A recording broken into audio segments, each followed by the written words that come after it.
কালকে এগুলো নিজ চোখে দেখছি। একটা ছোট ভাই, নামটা আমার মনে নাই ঠিক, ও মা মা বলে চিৎকার করতেছিল যে ওকে ওর মা হয়তো একটু দেখতে আসবে, কিন্তু ওর মা দেখতে আসে নাই।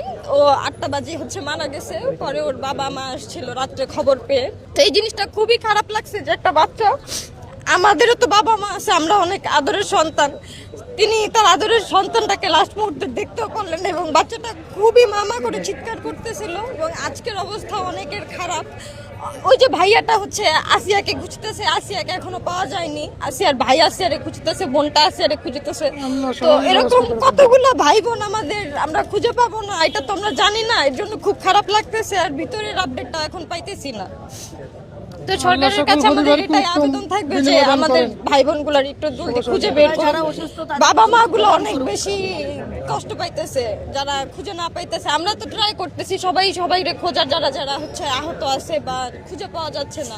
কালকে অনেক স্টুডেন্ট তো মারা গেছে, তাদের নাম ঠিকানা তখনও জানা যাচ্ছিল না। অনেক স্টুডেন্ট আসছে, মানে অনেক গাড়ির উপর গাড়ি, অ্যাম্বুলেন্সের উপর অ্যাম্বুলেন্স আসছে। এখানে 2-3টা গার্ডিয়ান স্ট্রোক করে ফেলছে, পড়ে গেছে সেনাবাহিনীর গাড়ি, আবার তাদেরকে ডিএমসিতে নিয়ে গেছে, বিভিন্ন হসপিটালে নিয়ে গেছে। তারা জানতো না যে তাদের বাচ্চা মারা গেছে, শোনার পরেই তাদের অবস্থা খারাপ হয়ে গেছে।